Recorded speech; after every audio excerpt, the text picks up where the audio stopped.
Franck Ferrand raconte sur Radio Classique.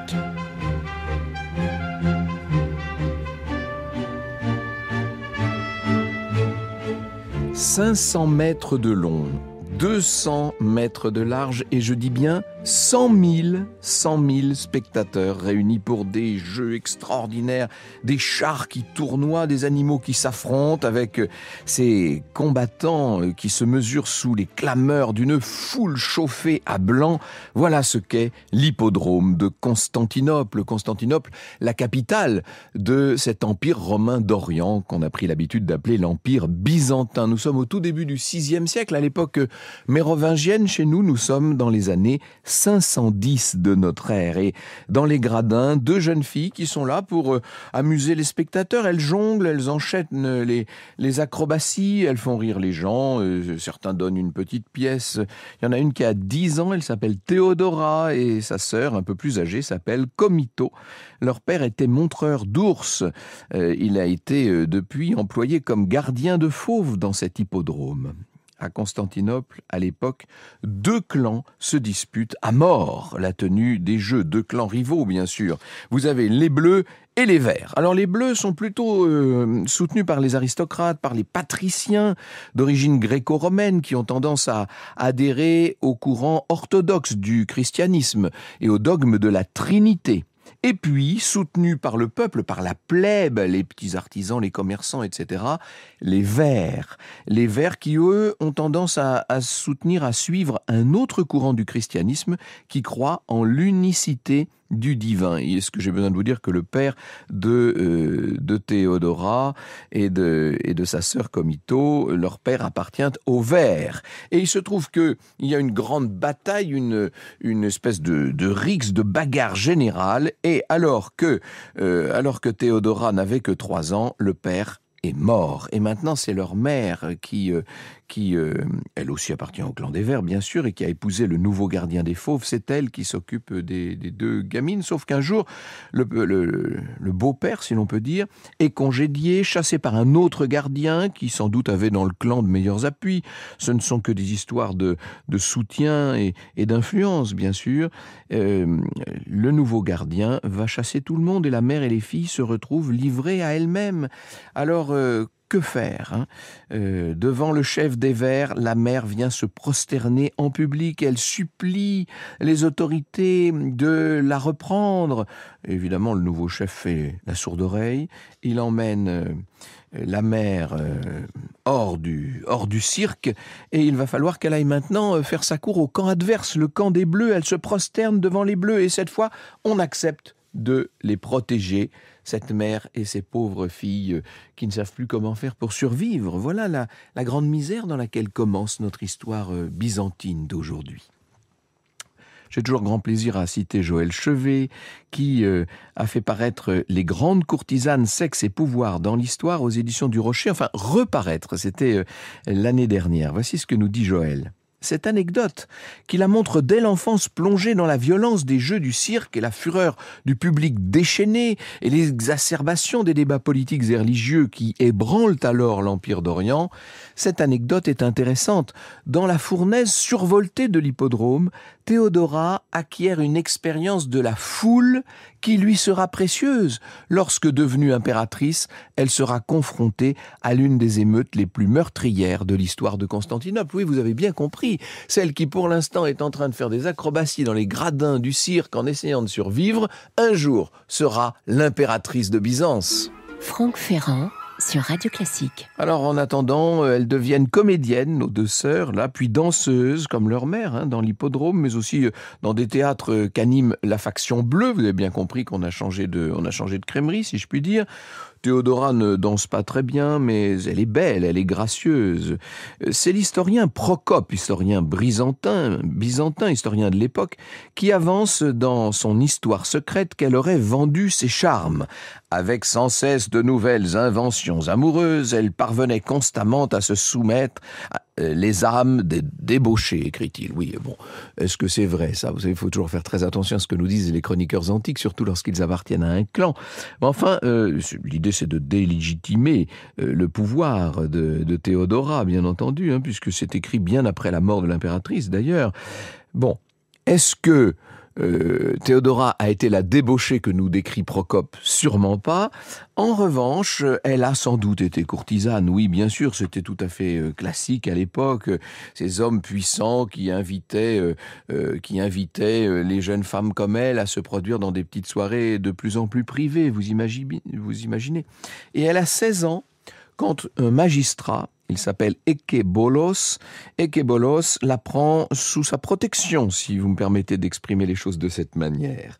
Lui-même est gouverneur à Apollonia, autant dire en Libye, et elle va le suivre de l'autre côté du Mare Nostrum. Elle a peut-être l'idée de l'épouser d'ailleurs, et c'est aux côtés de Ekelobos qu'elle va se familiariser avec la politique, disons, l'administration, la diplomatie, tous les jeux d'influence que recouvre cette notion de politique, jusqu'au jour où il la met à la porte. Pour quelle raison? Est-ce qu'il s'est lassé d'elle? Bon, en tout cas, elle se retrouve isolée. Elle est maintenant loin de chez elle, sans soutien, et pourtant, elle va survivre une fois de plus parce qu'elle sait se battre, cette jeune fille. Elle va frapper à la porte de l'église d'Apollonia, les prêtres la recueillent, l'envoient suivre une instruction religieuse à Alexandrie. On est là en 520, vous voyez ce que c'est qu'Alexandrie, au début du VIe siècle, capitale certes en grand déclin, mais qui est la capitale intellectuelle de ce monde antique en toute fin de parcours. Toute une tradition d'études, de controverses, de philosophie, et Théodora va s'insinuer dans tout ça. Le patriarche de l'époque, il s'appelle Timothée IV, va lui faire enseigner la lecture, l'écriture, la philosophie, et elle, qui était donc, vous avez compris, jongleuse fille de montreur d'ours, par son intelligence et par sa finesse, va faire de cette instruction une arme, véritablement. Elle se fait une amie assez influente qui s'appelle Macédonia, danseuse elle aussi. Les danseuses et comédiennes seront toujours ses alliées, du reste. Macédonia est, disons-le, une sorte d'espionne, c'est la Mata Hari de l'époque, au service de l'empereur Justin Ier. Macédonia va aider Théodora à rentrer à Constantinople, et mieux que ça, elle va lui fournir une lettre de recommandation pour trouver un nouvel emploi carrément au palais. Alors, le palais de l'empereur de Byzance, c'est une administration gigantesque, mais ça y est, elle a mis un pied dans la porte maintenant, notre Théodora, qui a 21 ans et de retour à Constantinople, va pouvoir donner la mesure de ses dons exceptionnels. Constantinople, c'est le carrefour entre Orient et Occident, bien sûr, ville multiculturelle, avec des Perses, des Grecs, des Romains, toutes sortes de commerçants qui arrivent de tous les coins du monde de l'époque, des Arabes, des Russes, un système de castes, avec l'esclavage qui est en fort recul à l'époque. Donc, dans ce monde un peu hétéroclite et tellement ouvert aux idées, aux influences de tout genre, eh bien, on peut dire de Théodora qu'elle a trouvé un milieu d'élection et qu'elle va peu à peu gravir les échelons, et grâce à la lettre de Macédonia, elle rencontre le consul Justinien. Il a 39 ans à l'époque, celui qu'on désigne comme le successeur de l'empereur Justin, jeune homme brillant, ambitieux, mais qui mène une vie tout à fait ascétique. Il faut dire qu'il a été élevé par des moines, il n'est pas encore marié, c'est très, très important ce que je vous annonce là. Alors voilà ce que dit Théodora à Justinien. « Oh, je n'ai pas étudié le grec autant que je l'aurais voulu. » « Mais vous en êtes maîtresse de façon innée, répond Justinien, qui, vous l'avez compris, va bientôt tomber sous le charme de Théodora. Non seulement il est ébloui par sa beauté, bien sûr, mais il apprécie sa culture. Et au-delà de la culture, il est assez charmé par son intelligence. Elle connaît tout, cette jeune femme. Elle connaît l'Empire, elle connaît Constantinople mieux que quiconque, et tout le peuple dans son épaisseur. Il se trouve que Justinien est lui-même fils de propriétaire terrien, de paysan, et il sent qu'il y a dans cette jeune femme en face de lui une volonté hors du commun, une énergie qui mène loin et qui pourrait l'aider, qui pourrait l'entraîner lui-même. Il annonce à sa famille qu'il va épouser Théodora. Vous imaginez le scandale, enfin, mais où as-tu la tête? Levée de bouclier de la mère qui, ça ne s'invente pas, s'appelle Vigilance, de la tante Euphémie, une comédienne, enfin Justinien, tu n'y songes pas. J'ai bien l'impression que Justinien y songe très sérieusement. La mère et la tante de Justinien ne veulent pas entendre parler de ce mariage, mais il se trouve qu'elles vont mourir et ça laisse le champ libre à Justinien qui, en 523, va épouser cette comédienne, va épouser Théodora. Et 4 ans plus tard, c'est l'empereur qui vient à mourir. Le jour de Pâques 527, Justinien est couronné. Il est sacré maintenant dans l'église Sainte-Sophie de Constantinople. Il est l'empereur de Byzance, le basileus. Théodora revêt donc la pourpre. Elle est impératrice. Et vous imaginez l'ironie de cette histoire, c'est dans l'hippodrome qu'on va célébrer l'événement. À quoi songe-t-elle, cette ancienne petite jongleuse qui traînait là dans les travées du cirque au moment de s'installer dans la loge impériale devant cette foule qui l'ovationne? Il y a derrière elle maintenant ces 2 sœurs, Comito et Anastasia, complètement éberluées de se trouver dans leurs belles robes brodées d'or au milieu de tous ces patriciens extraordinaires, ce qui est en train de se passer. Et très vite, Théodora va imprimer sa marque sur la politique byzantine. Notamment, elle va essayer de réformer les institutions en faveur des femmes. Dès la première année, en 528, Justinien instaure un code civil pour l'ensemble de l'Empire et Théodora soutient des lois qui soient moins dures envers les femmes, qui vont obtenir une meilleure place dans les successions notamment, une obligation de dot dans les familles riches pour conserver une part du patrimoine familial, etc. Et Théodora va même soutenir l'institution du divorce, figurez-vous, et la légitimation des enfants naturels. D'après vous, ça vient d'où ça ? Les femmes adultères seront moins lourdement punies. Théodora, qui était vouée au spectacle éphémère, va maintenant inscrire sa marque dans le marbre des siècles. Et l'ancienne courtisane essaie d'interdire le proxénétisme. C'est plus facile à dire qu'à faire. C'est l'historien byzantin Jean Malalas qui écrit que Théodora, je cite, « libéra les jeunes filles du joug de leur misérable esclavage, ordonnant qu'il n'y ait désormais plus de tenanciers de bordel. » Et elle va acheter en effet 500 prostituées pour les libérer, pour les affranchir tout simplement. Ce qui ne veut pas dire que pour autant elle arrive à abolir la prostitution. Là, ce serait quand même... c'est un gros morceau si vous me passez l'expression. Justinien... qui est un très remarquable empereur, nostalgique du grand empire romain du temps de Constantin, doit faire néanmoins face à un certain nombre d'attaques sur les frontières, des Perses, des Goths, des Vandales, bref, ça pousse de partout. Il se lance dans des guerres de reconquête en Afrique, en Espagne, en Italie, et après un certain nombre de victoires, il fortifie les cités. Il faut... asseoir cette expansion, parce que c'est pas tout de faire des conquêtes. Ensuite, il faut stabiliser les choses. C'est l'historien de nouveau Procope qui accuse Justinien de rançonnement. Il tournait ses regards sur ces sujets et s'emparait aussitôt d'un grand nombre de leurs richesses en accusant de crimes imaginaires ceux qui, à Byzance et dans chaque cité, paraissaient les plus prospères. Il accusait les uns de polythéisme, les autres d'appartenir à une secte chrétienne non orthodoxe, les autres de pédérastie, d'autres d'amour pour des femmes consacrées ou d'autres unions interdites, tels autres de fomenter une réforme, une révolte, ou de préférer la faction des Verts, ou de lui faire injure de quelque autre crime. Il se constituait arbitrairement l'héritier de personnes défuntes, ou même à l'occasion de personnes vivantes, comme s'il avait été adopté par elles. Bon, l'image que nous donne Procope n'est vraiment pas positive. Encore une fois, il faut en prendre et en laisser, bien entendu. En tout cas, ce qui est vrai, c'est que l'empereur est impopulaire. Et les fameux clans, là, les bleus, donc le parti aristocratique, et les verts, le parti plébéien, vont finir par s'unir. Il s'est rendu tellement impopulaire, cet empereur, qu'il a réussi à unir les contraires contre lui.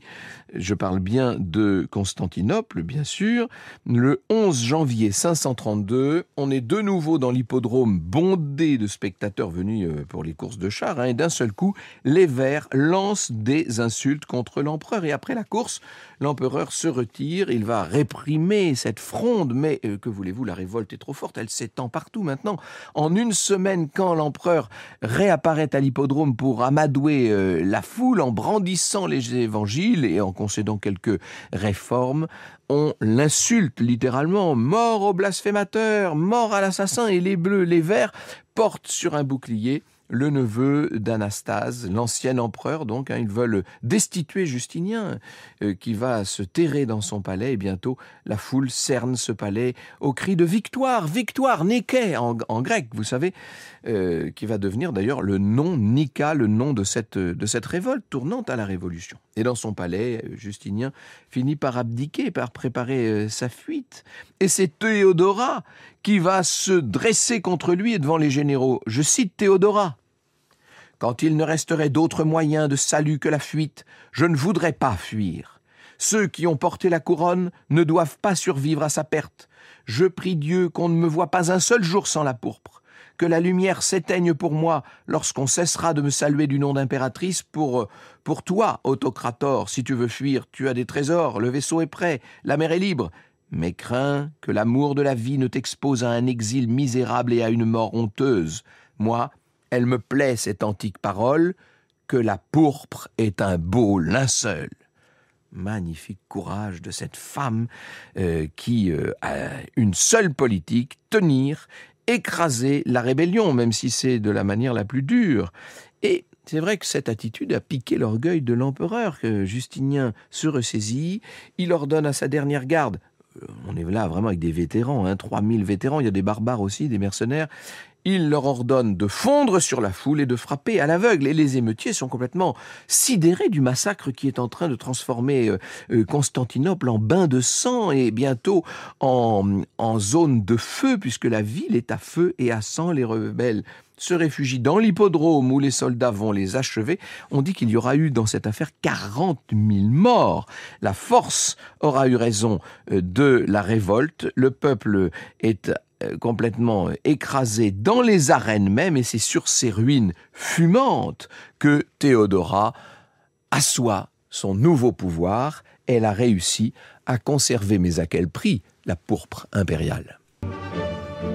Tout le monde a peur maintenant de Théodora. Je cite de nouveau Procope. Tous ceux qui venaient en présence de Justinien et de Théodora, même ceux qui avaient la dignité de patriciens, tombaient maintenant face contre terre, et c'est après avoir touché de leurs lèvres les pieds de l'un et de l'autre, mains et pieds étendus, qu'ils se relevaient pour se retirer. D'ailleurs, quand Théodora s'exprime maintenant, c'est seulement par l'intermédiaire, le truchement d'un magistrat. Et quand elle se déplace pour inaugurer les Jeux, par exemple, elle est accompagnée d'une centaine de courtisans et de serviteurs. Elle est devenue une sorte de déesse vivante. L'empereur ne décide jamais rien sans me consulter, dit-elle. Et on n'imagine pas l'influence extraordinaire, le pouvoir en vérité, qu'elle a fini par acquérir. Elle se méfie évidemment des complots. Elle voit par exemple dans le préfet des prétoires d'Orient, Jean de Cappadoce, un ennemi. Elle le bannit. Elle soupçonne le frère de Justinien de vouloir l'évincer. Elle l'expédie à ce moment-là dans une mission très lointaine. Elle s'entoure de ses fidèles, l'eunuque en chef qui s'appelle Narcisse, qui règne littéralement sur le palais. Une amie qu'elle a connue quand elles étaient l'une et l'autre comédiennes, qui s'appelle Antonina. Elle est devenue la femme du fameux général Bélisaire, dont vous avez forcément entendu parler. Elle a aussi des appuis dans l'église, Théodora, en faisant notamment reconstruire la basilique Sainte-Sophie, qui avait été détruite pendant la révolte. Bref, c'est une époque où le dogme chrétien n'est pas encore tout à fait figé. Depuis son instruction religieuse à Alexandrie, elle soutient un courant de la chrétienté qu'on appelle monophysite et qui nie la Trinité. Pour protéger les monophysites qui sont menacés de persécution, elle va jusqu'à remplacer l'évêque de Rome par un prélat qui est à sa main, si je puis dire. Bref, elle se montre assez byzantine finalement, cette impératrice. Franck Ferrand sur Radio Classique. 542, la peste décime Constantinople. Même l'empereur Justinien se trouve contaminé. Théodora assure la régence, avec beaucoup de loyauté d'ailleurs. Elle ne prend aucune mesure que n'aurait pu prendre l'empereur lui-même, même en faveur des monophysites. Théodora et Justinien vont exercer ce pouvoir bicéphale, un attelage qui évidemment aurait pu durer longtemps, sauf que Théodora se révèle malade. Elle est atteinte d'un cancer et elle va mourir en 548, 20 ans après avoir revêtu la pourpre. Si Théodora n'eut aucune des vertus d'une sainte, elle eut plusieurs de celles d'une souveraine, dira à la fin du 19e siècle l'historien Henri Housset. C'est vrai qu'elle était d'une certaine manière une impératrice née, cette ancienne danseuse de cirque. Vous écoutez Radio Classique.